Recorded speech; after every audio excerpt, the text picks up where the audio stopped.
esta ayuda? Bueno, Beto, lo que ha pasado es que evidentemente no nos hemos visto desde hace algún tiempo.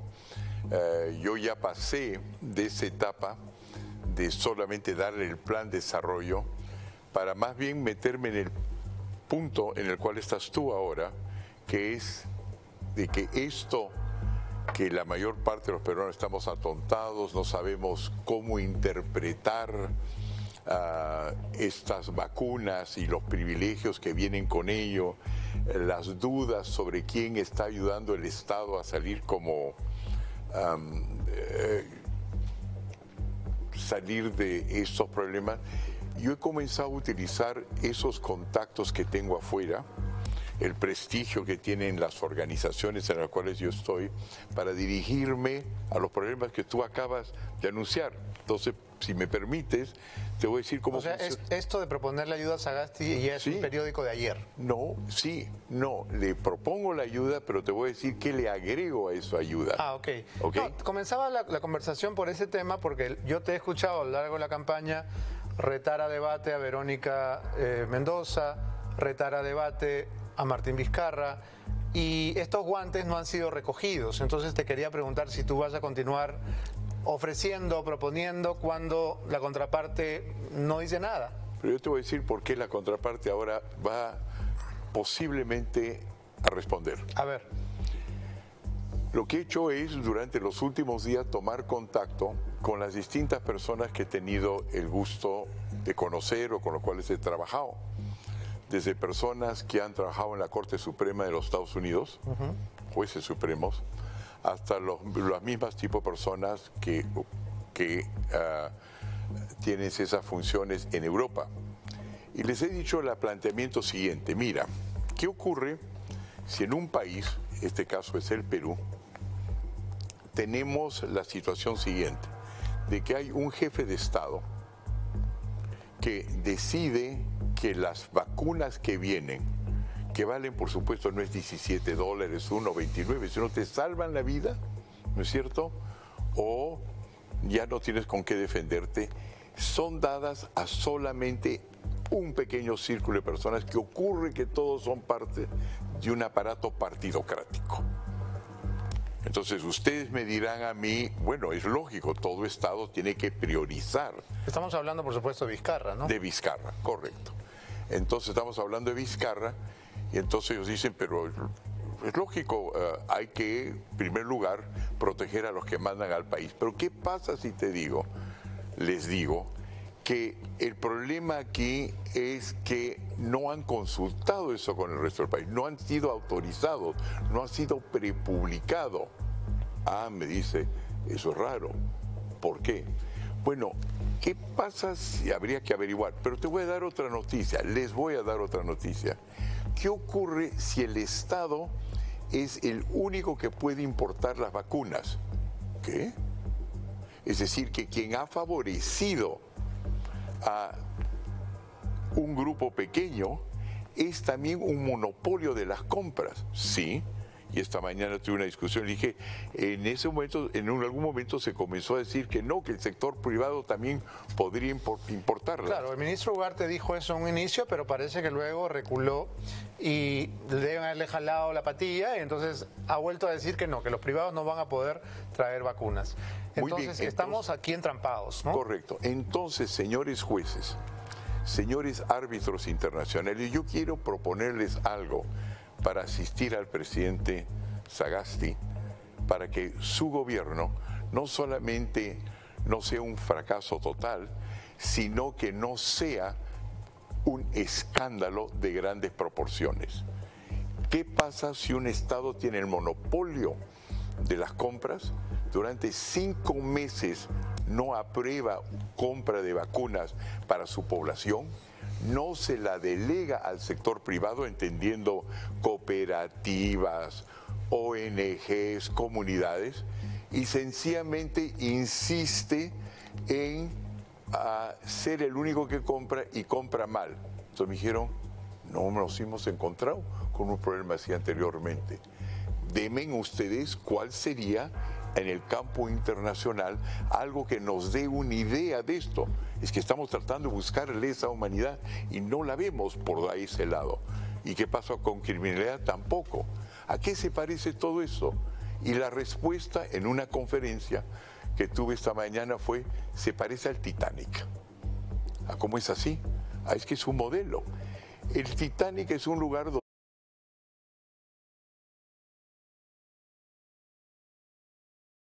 contra un iceberg y se hunde el barco.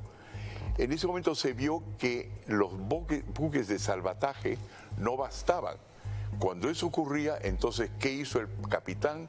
Que era lógico, se hundió con el barco. Pero no fue y se metió en los pequeños barcos e hizo una excepción para las vacunas. Salvaron a los ricos, ¿no? Salvar a los ricos, sino él se hundió con su barco. ¿Qué pasa si eso, cuando viene un jefe de Estado, es una cosa similar? Me dijo. Me dijeron. Eso es traición a la patria. Porque ¿cómo es posible que el que nos representa a nosotros, nuestro jefe de Estado, que tiene un monopolio igualito al capitán del Titanic, en lugar de ayudar a la gente, primero privilegia a su círculo portidocrático? Entonces dijo, bueno, pero nunca hubo un juicio por eso. Claro, me dijeron. Pero hay otro, que es el Costa Concordia, que es un barco que se hundió en el Mediterráneo. Claro que sí. En Italia. Había peruanos ahí. Y había peruanos. 2013, digamos, 2012. Y recién se produjo la sentencia en el 2017. Y lo que dijeron es que este capitán, que dejó hundir el barco con sus marinos, con sus pasajeros, fue juzgado en Italia, y la base del juzgarlo y la razón por la cual se le dio 16 años de cárcel era homicidio. Eso es lo que pasa cuando uno es jefe de una organización y en lugar de utilizar el bote de salvataje para llevar a su gente, se salva a sí mismo. Lo que usted está planteando entonces es que la negligencia criminal de Vizcarra de usar las pocas vacunas que llegaron en salvarse él, su hermano, su mujer, su entorno, sus ayayeros, y dejar morir al pueblo, podría llevarlo o debería llevarlo a la cárcel por homicidio o por genocidio. Puede ser de dos tipos de homicidio. Homicidio culposo, que quiere decir que no hubo intención de hacer eso. Que me parece que no es el caso. Y homicidio doloso. Uno sabe que si usa todas las vacunas solamente para los privilegiados, está matando al resto. No es que uno no sabe, uno sabe. Correcto. Entonces, ¿cuál es mi propósito ahora con Sagasti? No solamente es decirle que nosotros sabemos cómo cerrar fronteras de tal manera que vengan los buenos vecinos del norte, venezolanos, colombianos, lo que sea, haitianos, pero no los malos. No solamente indicarle de cómo puede movilizar a los reenganchados o a los licenciados de las Fuerzas Armadas para asistir a la población afectada por el coronavirus.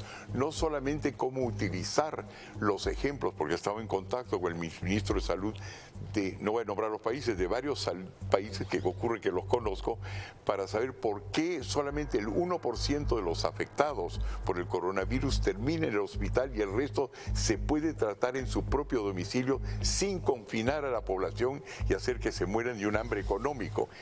Y yo quiero agregar esa propuesta a la cosa siguiente: ¿cómo hacer que el presidente Sagasti no se exponga a ser acusado en el futuro de haber dejado lo que tú estabas diciendo anteriormente, que un expresidente que obviamente quiere entrar en carrera para agarrar inmunidad, con privilegios más especiales, inmunidad, ¿no? Porque ya él se inmunizó. Correcto.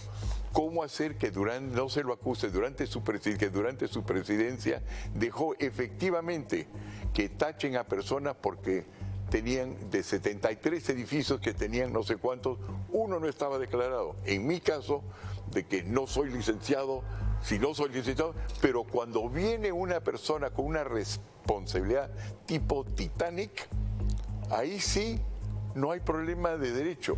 Él va a cargar con ese cadáver. Pero usted está planteando esto, entonces, si ha habido toda esta reunión por Zoom, me imagino, es porque se puede plantear esta demanda contra Vizcarra en algún tribunal internacional?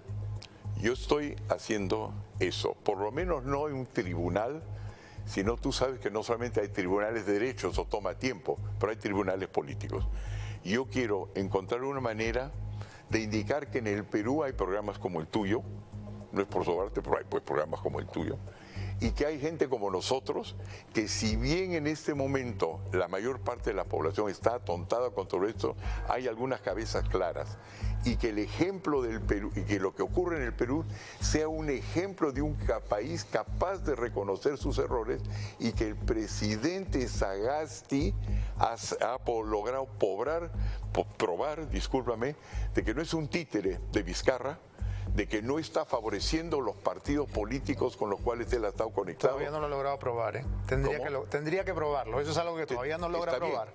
Pero lo que yo te estoy diciendo es que quiero que él dé la cara de un presidente peruano que es capaz de decir de que no es títere de, obviamente, un plan urdido para hacer el fraude que tú estás hablando.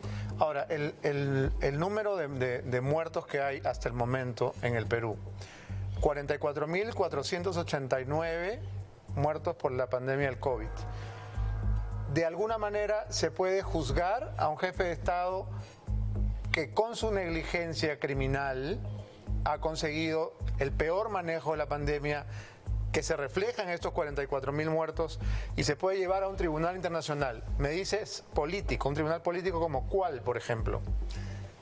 Yo no creo que actualmente eso sea posible hasta donde van mis investigaciones, porque primero hay que agotar instancias locales.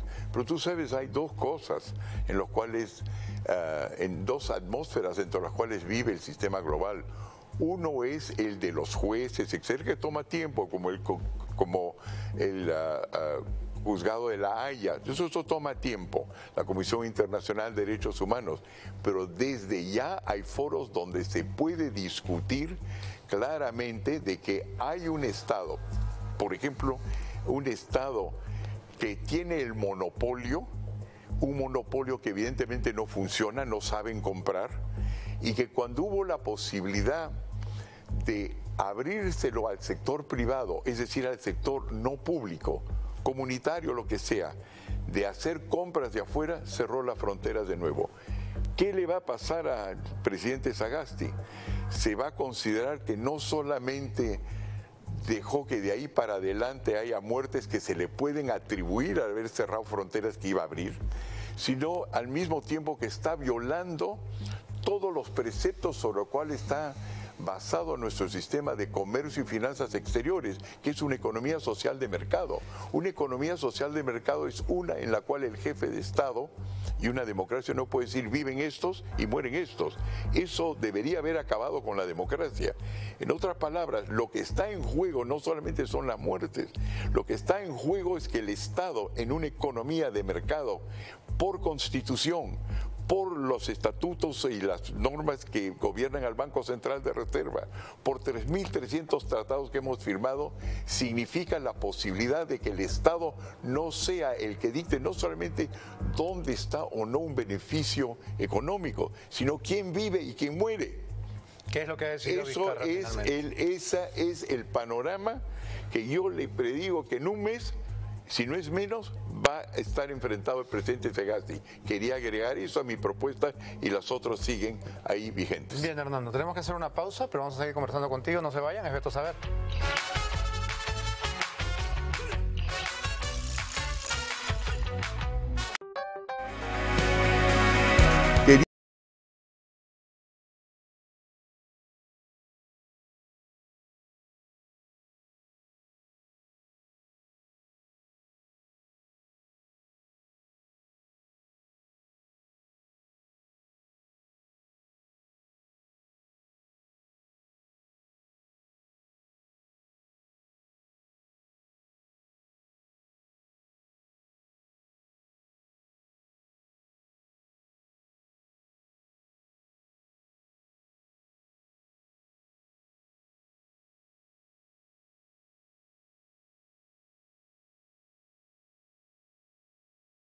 En mi gobierno habrá espacio para todos, para que crezcamos todos. La verdad es que necesitamos tanto de la minería como de la agricultura.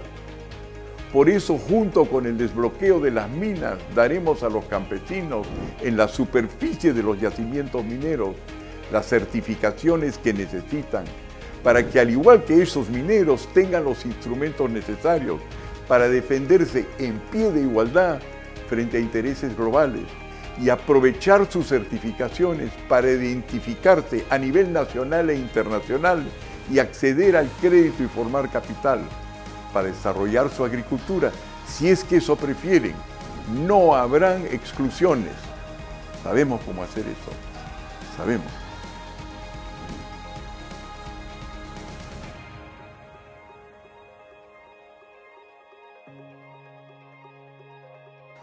Queridos compatriotas, las clases populares del Perú, los llamados CDE, tienen un capital potencial que hasta ahora no se aprovecha. Viviendas con un valor de 80.000 millones de dólares, taxis, microbuses, colectivos, mototaxis informales con un valor de 3.500 millones de dólares, 2.300.000 MIPES que generan 45.000 millones de ingresos anuales. Sin embargo, todo este capital está adormecido porque sus dueños no tienen los instrumentos, tales como fusionarse e integrar cadenas productivas que les permitirían acceder a créditos baratos y formar capital. Durante el primer año de mi gobierno tendrán esos instrumentos y podrán crecer. Nosotros sabemos cómo hacerlo. Sabemos.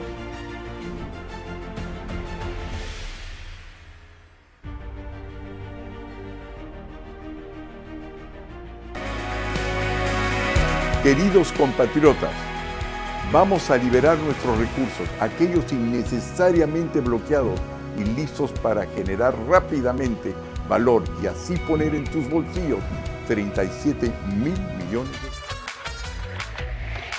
Estamos de regreso en Veto a Saber, seguimos conversando con Hernando de Soto y la gente me pide que te pregunte, Hernando, ¿qué pasó ayer con el programa de mi amiga Juliana Oxenford? Que no llegaste y está muy molesta. Si tú me plantas, yo también molesto.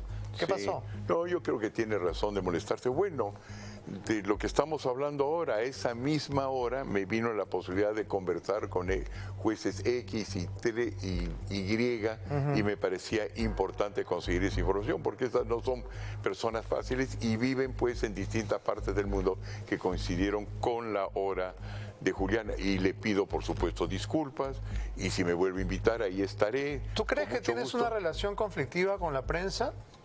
Porque siento que algunos periodistas tienen esa sensación de que eres como esquivo, como difícil de conseguir. Bueno, el comercio te invitó a escribir, no escribiste. Para estar solicitado hay que hacerse escaso y extrañarse. Ah, ya.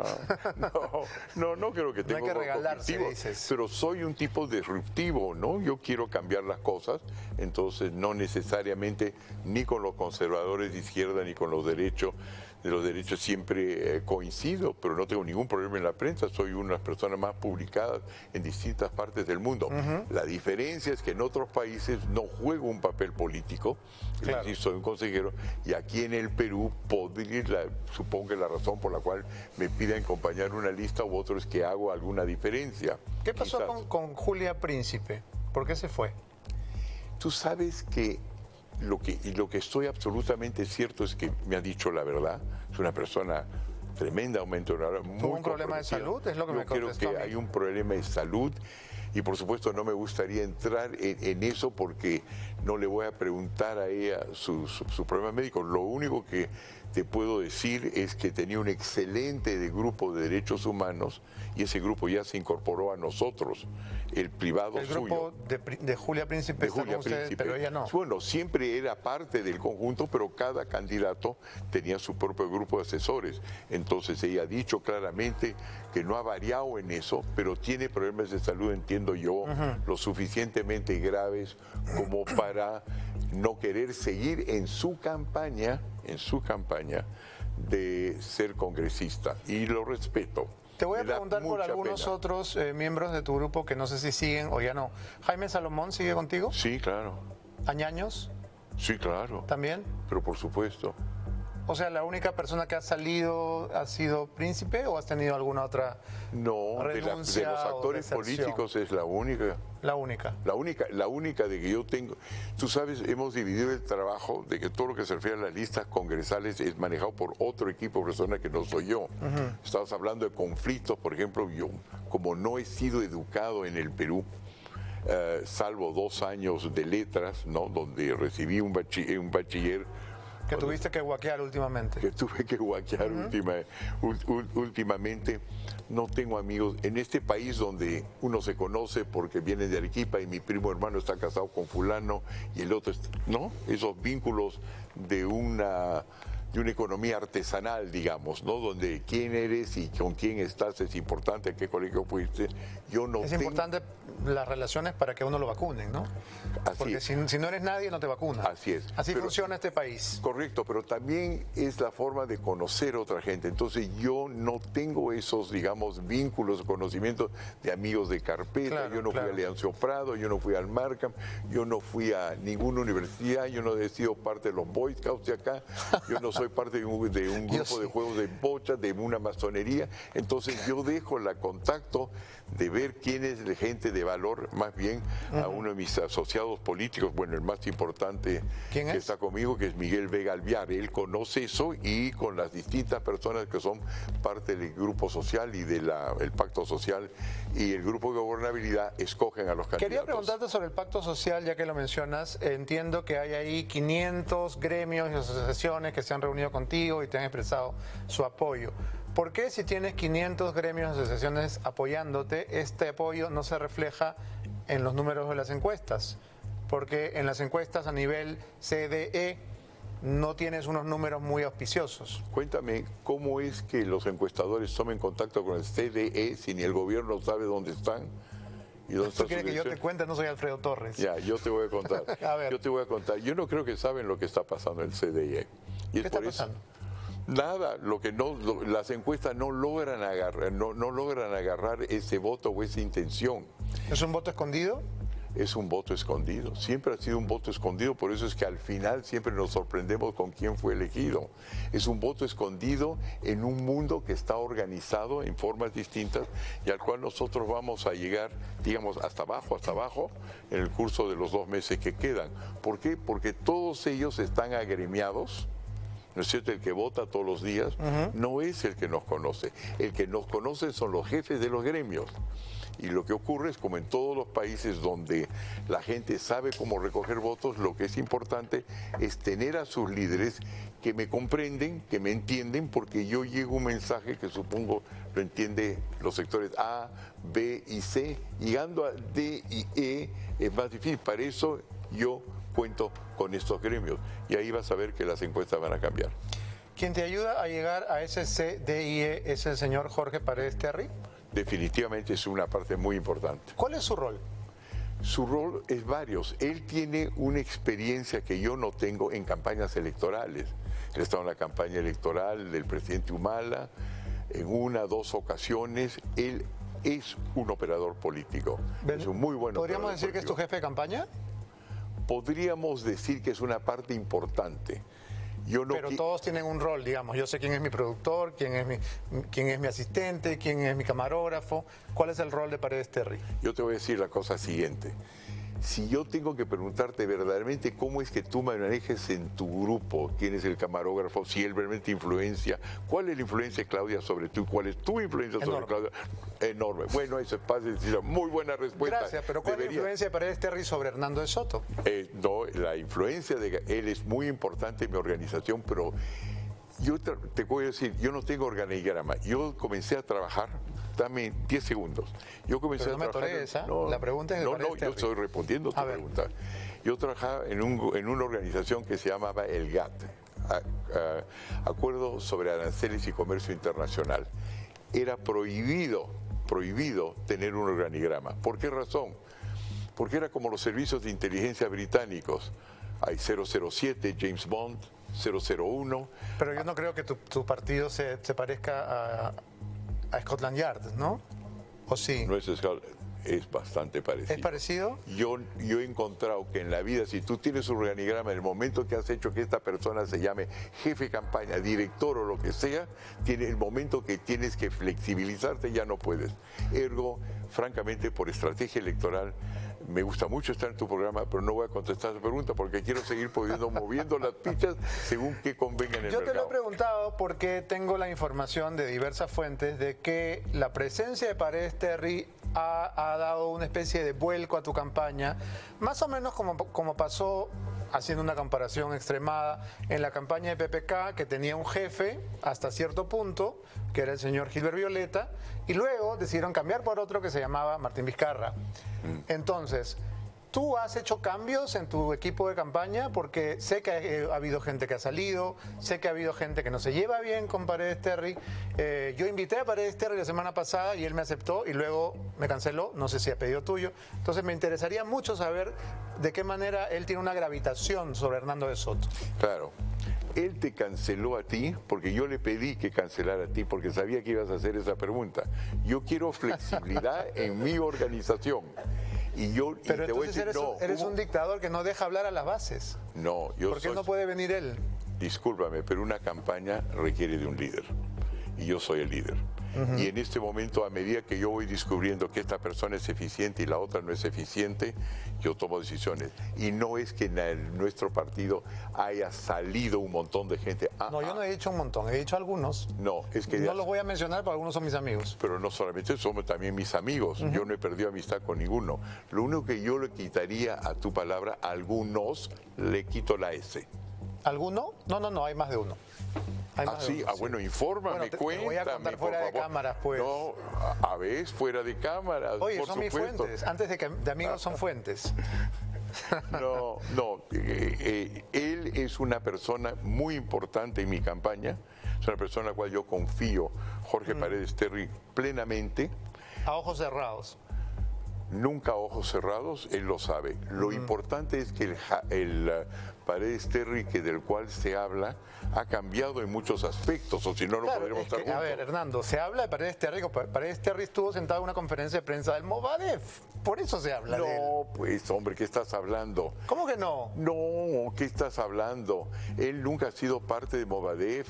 Lo que ocurre es que Paredes Terry se mueve en los sectores populares. Y si tú te mueves en los sectores populares y no te has cruzado con los remanentes de Sendero, es que no has estado en los sectores populares.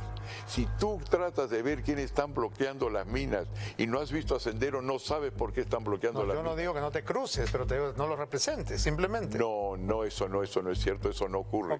Además te quiero decir la cosa siguiente, yo conozco, como tú sabes, porque estamos en tu programa y lo hemos visto en películas, al número 2 de Sendero y todo eso, y es por eso que yo voy a poder desbloquear las minas, porque yo conozco a esa gente, probablemente conozco más de esa gente que conozco a Paredes Terry. No puedo ser un investigador si tú ganas de qué pasa en mi país. Si tú ganas la elección, ¿qué cargo va a tener Paredes Terry? No sabemos, yo no tengo organigrama. ¿Ministro del Interior podría ser? No, pues. ¿Por qué? Es porque no es su trabajo. Pero él es una estratega dentro de tu campaña, ¿por qué no podría hacerlo? Bueno, estrategas necesitas en todos los ministerios. De ninguna manera va a ser eso. Eso no es su especialidad. Eso no es de su especialidad. Él es un operador político. Operador político. Es una buena palabra. Sabe operar políticamente. Y como él, hay varios dentro del partido. Él te dice, anda al programa de Beto, no vayas al de Juliana. No, pues, hombre. ¿Cómo va a ser eso? Tú sí le dices, no vayas al programa de Beto. Yo mando. Beto, yo mando. I hope so. No, you don't hope so, you know so. ¿Qué pasó en Arequipa? Te tengo que preguntar eso, me piden que nos vayamos al corte, pero ¿qué pasó en Arequipa con este candidato insolente que te dijo lo que tú le dijiste a Vargas Llosa? Sí, ¿Cómo es posible que eso pase? Pero es... En tu tierra, además, en tu cancha. Increíble. ¿Cómo pasó? Pasó sencillamente la cosa siguiente, que había que durante la campaña donde nos hemos paseado todo Arequipa, parece que no lo habían incluido algunas actividades y él creía que tenía el mérito para eso. Yo no recuerdo haberlo conocido anteriormente, pero lo que te quiero decir esto, lo verás por la forma como estoy actuando. Yo entré en esta campaña sabiendo que iban a ¿Qué te haber iban a decir eso? ataques a mi mamita. Y estoy esperando todavía Pero los otros. ataques a tu mamita no pueden venir de tus propios congresistas. ¿Cómo no? ¿Por qué no va? Porque estás en campaña. ¿Desde cuándo tú, que tienes tanta experiencia periodística, has encontrado experiencia que en mentadas no de te madre, han sacado ¿quieres tu mamita dentro de tu propia gente? Son los primeros que te la sacan. ¿En serio? Voy a investigar eso. Tengo que hacer Hay una que pausa. investigarlo.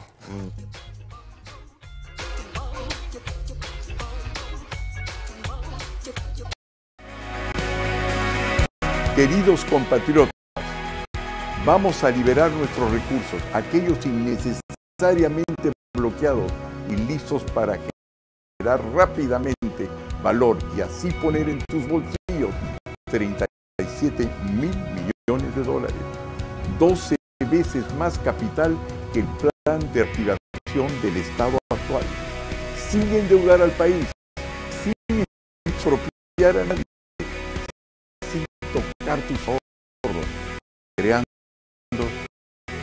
150,000 empleos para todos. Nosotros sí sabemos cómo hacerlo. Sabemos.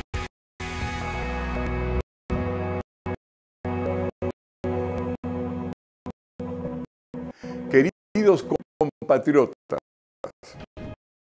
en mi gobierno habrá espacio para todos. Crezcamos todos. La verdad es que necesitamos tanto la minería como la agricultura. Por eso, junto con el desbloqueo de las minas, daremos a los campesinos en la superficie de los yacimientos las certificaciones que necesitan para que, al igual que esos mineros, instrumentos necesarios para defenderse en pie de igualdad frente a interés y aprovechar sus certificaciones para identificarse internacional y acceder al crédito y formar capital para desarrollar su agricultura, si es que eso prefieren. No habrán exclusiones. Sabemos cómo hacer eso. Sabemos.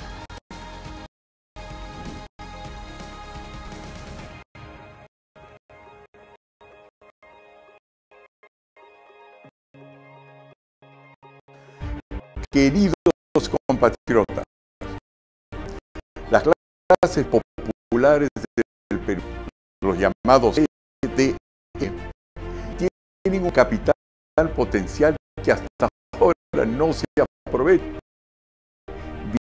Viviendas con un valor de 80,000 millones de dólares. Taxis, microbuses, colectivos, mototaxis informales con un valor de 1.500 millones de dólares. 2.300.000 generan 45.000 de ingresos anuales.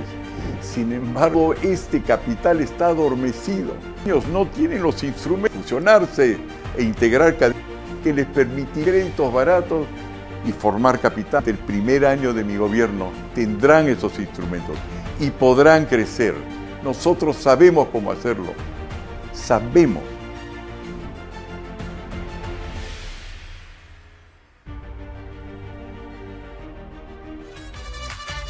Tenemos muy poquito tiempo y hay una pregunta casi de cultura general mía que quiero hacerte.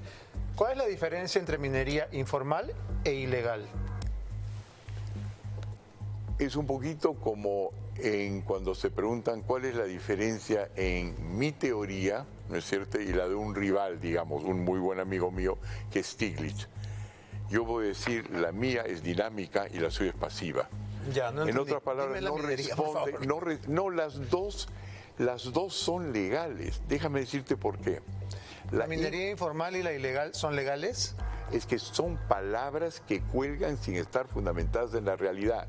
Es la manera como nosotros hemos decidido llamar al mundo. Hay gente que dice, el mundo tiene 5 continentes. Hay gente que dice que tiene 7 porque separa Norteamérica del resto. Hay gente que no sabe que México es parte de América del Norte. Entonces, lo que te estoy explicando es la cosa siguiente. Generalmente, el llamado informal son personas que no contaminan el agua. Por eso se los llama gentilmente informal. Pero sus derechos de estar donde están trabajando están establecidos, porque muchos de ellos no solamente parten efectivamente de una concesión o de una autorización que viene del Ministerio de Energía y Minas, sino son el resultado de una concesión interna dentro de una comunidad agraria.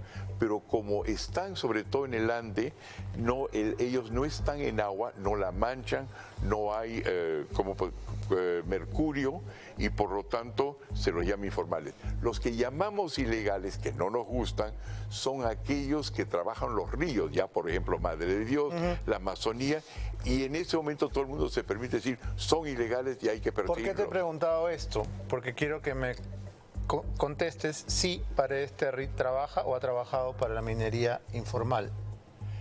Él está en minería y yo no creo que hay alguien que no haya trabajado en la minería. ¿Qué hace informal. exactamente? ¿Cómo? ¿Qué hace exactamente en la minería Paredes Terry? Entiendo que tiene algunas actividades económicas por ahí, pero eso es... ¿Tiene denuncias mineros? Entiendo que sí, pero déjame contarte la cosa siguiente que es importante para completar la pregunta. Es bien difícil encontrar un minero que no tiene algún tipo de autorización. Entonces, cuando tú estás hablando del sector informal, no existe realmente. Yo no conozco un minero informal que no tenga un papel. Lo que se lo llama... Pero mi pregunta puntual es, entonces, ¿tu operador principal de campaña tiene denuncias de minería informal? En primer lugar, como te he dicho, no hay organigrama. Tú dices que no eres político, pero eres recontra político, porque nunca me respondes la pregunta puntual. Yo te respondo a la pregunta puntual, pero tú comprenderás que me estás preguntando una cosa tan íntima como la familia. ¿Por qué va a ser íntima? ¿Es el trabajo o el medio de vida de tu operador político? No, es lo que tú estás preguntándome es la cosa siguiente. Ahí está, te lo voy a contestar de esta manera. Tiene que ser muy rápido porque ya se acaba el programa. No, pues, Sí. tú puedes alargarte y yo no puedo. Mira, la idea es la siguiente. ¿Cómo voy yo en un país que hoy día ya no tiene 70% de informalidad, sino probablemente 80%, agarro unos periodistas, uno de ellos, más brillante, no es necesariamente el más brillante, que eres tú, y me comienza a decir, oye, en este país informal, ¿cómo haces para llegar a él? Y tú crees que a muchos de estos informales, que no les interesa ser vistos, yo voy a hablar de ellos en este programa, tendría que estar loco. Yo conozco el Perú informal, sé que es de gente de buena voluntad, sé que es probablemente el 50-60%, porque no me hablas de Lima, las MIPES, etcétera, son llamadas informales, los mototaxis, y en ese momento se supone, ¿quién es tu operador de mototaxis? Estás creando un mito alrededor. Te estoy preguntando cuál era la actividad principal de tu operador político, Jorge Paredes Terry. ¿Era la minería informal? Me dices, entiendo que sí. Ya está, Beto, esa era la pregunta. Beto, ¿quién te escogió esa corbata? Es una pregunta muy sencilla. Yo escojo mi ropa porque vivo solo. Interesante. No tengo esposa. Interesante. Gracias. Bueno, pues vamos a ir averiguando con el tiempo. Tengo una cantidad de corbatas mayor a la que tú tienes, estoy seguro. Eso estoy seguro porque no lo utiliza. No, Oye, además tú no te pones corbata. No, pero por ese cuellito me molesta. ¿Por qué? ¿Te molesta? Voy a cambiar de desastre. Importante. Te las hacen a medida. A medida, por supuesto. Ajá. Mira, la música, nos están votando. ¿Y es informal o formal? Es recontra formal. ¿Estás seguro? Segurísimo. ¿Y su esposa? Formado en Milano. ¿Y qué hace su esposa? ¿Y sus hermanos? Cuéntame, Beto. Yo no soy el candidato, pero te contaría. No, pero tienes que establecer tu credibilidad, o si no, ¿por qué tendríamos este diálogo? Hernando, se acabó el programa. Ha sido, como siempre, muy simpático tenerte aquí en el programa. ¿Cómo que no se acabó? ¿No se acabó? Ah, no se acabó. Es un corte. ¿Ves? Falta organigrama acá. Falta organigrama. Me mangonean acá. Oye, soy un títere. Todos me mangonean. Vamos a la pausa.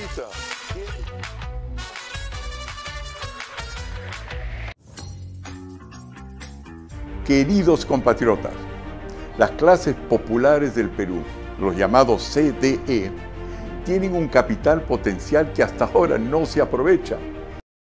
Viviendas con un valor de 80.000 millones de dólares. Taxis, microbuses, colectivos, mototaxis formales, con un valor de 3.500 millones de dólares. 2.300.000 MIPES que generan 45.000 millones de ingresos anuales. Sin embargo, todo este capital está adormecido. sus dueños no tienen los instrumentos tales como funcionarse, integrar cadenas productivas que les permitirían acceder a créditos baratos y formar capital. El primer año de gobierno tendrán esos instrumentos y podrán crecer. Nosotros sabemos cómo hacerlo. Sabemos.